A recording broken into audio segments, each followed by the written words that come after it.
Hi, this is Ridea keeping it real. We are back.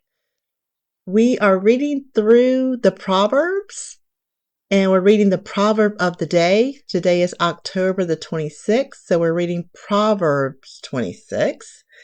And the title of this proverb in the King James Version is Observation About Fools. So let's begin. Proverbs 26. Praise for a fool is out of place, like snow in summer or rain at harvest time. Curses cannot hurt you unless you deserve them. They are like birds that fly by and never light.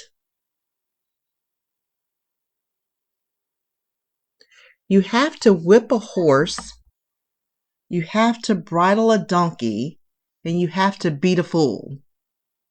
If you answer a silly question, you are just as silly as the person who asked it. Give a silly answer to a silly question, and the one who asked it will realize that he is not as smart as he thinks. If you let a fool deliver a message, you might as well cut off your own feet. You're asking for trouble. A fool can use a proverb about as well as a crippled man can use his legs. Praising someone who is stupid makes as much sense as tying a stone in a sling. A fool quoting a wise saying reminds you of a drunk man trying to pick a thorn out of his hand. An employer who hires any fool that comes along is only hurting everyone concerned. A fool doing some stupid thing a second time is like a dog going back to its vomit. The most stupid fool is better off than someone who thinks he is wise when he is not. Why doesn't the lazy man ever get out of the house? What is he afraid of? Lions? The lazy man turns over in bed. He gets no further than the door, swinging on its hinges. Some people are too lazy to put food in their own mouths. A lazy man will think he is smarter than 7 men who could give good reason for their opinion. Getting involved in an argument that is none of your business is like going down the street and grabbing a dog by the ears.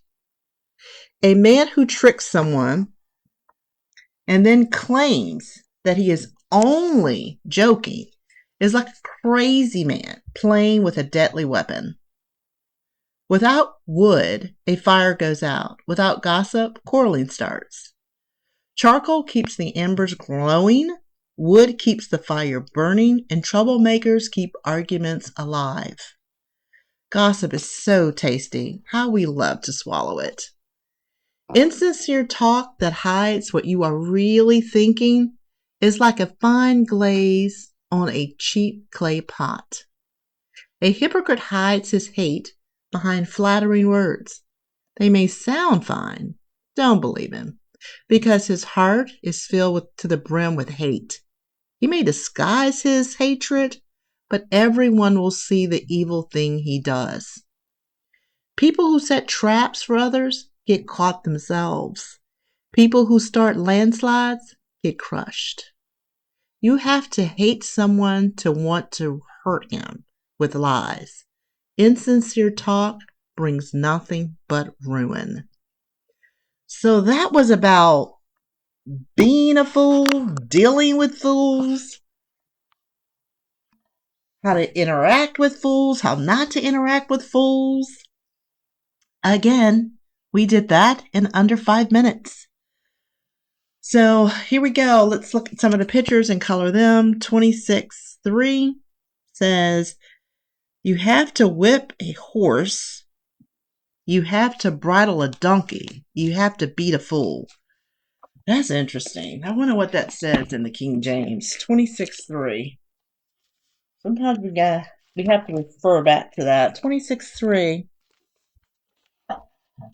A whip for a horse, a bridle for an ass, and a rod for the fool's back. Wow. So it's like, don't think it's a big deal. We have these instruments for different reasons. So that's a rod. That's a rod.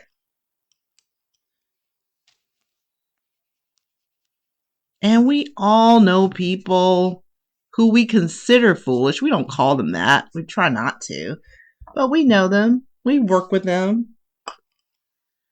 26:11. A fool doing something stupid. A fool doing some stupid thing a second time is like a dog going back to its vomit. And if you've had a dog, you've seen dogs do this. Ugh, awful thing. Awful, awful, awful.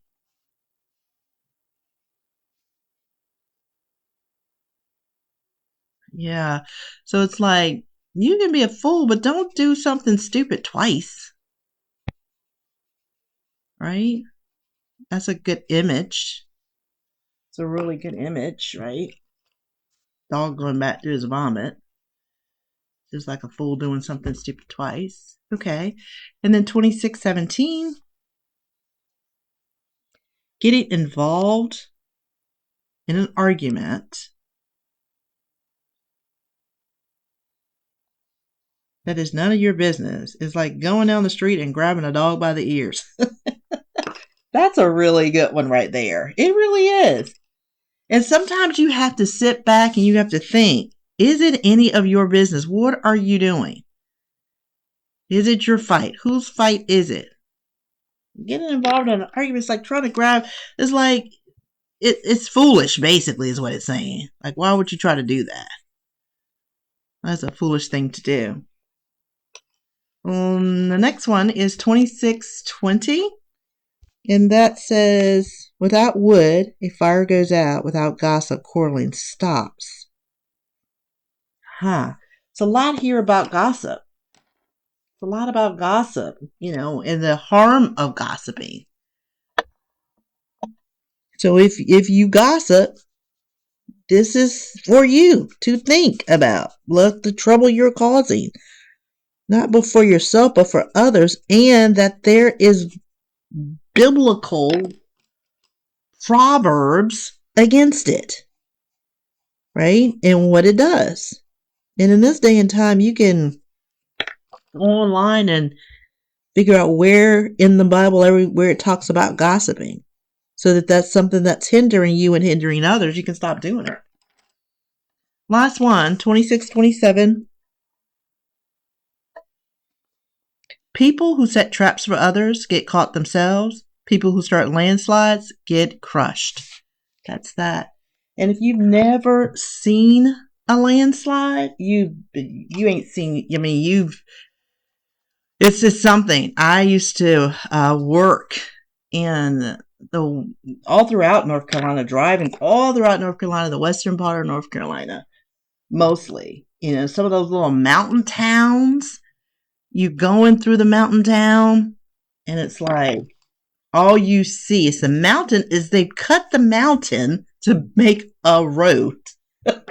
And you can see, I know I haven't been through a landslide where I've seen where there was this landslide and you couldn't get through. You could not get through. And it's scary. And even when you're driving up, those mountain roads, you're looking on the right and the left of you thinking, do not let anything happen. So I get that. So it's an example here to say, you try to set something up for someone else to fail, it's gonna roll right back on you. Don't think that you're getting away with anything, because you're not. That's kind of what it's saying. So there you have it. We have finished with Proverbs 26. And so till next time, it's right at keeping it real.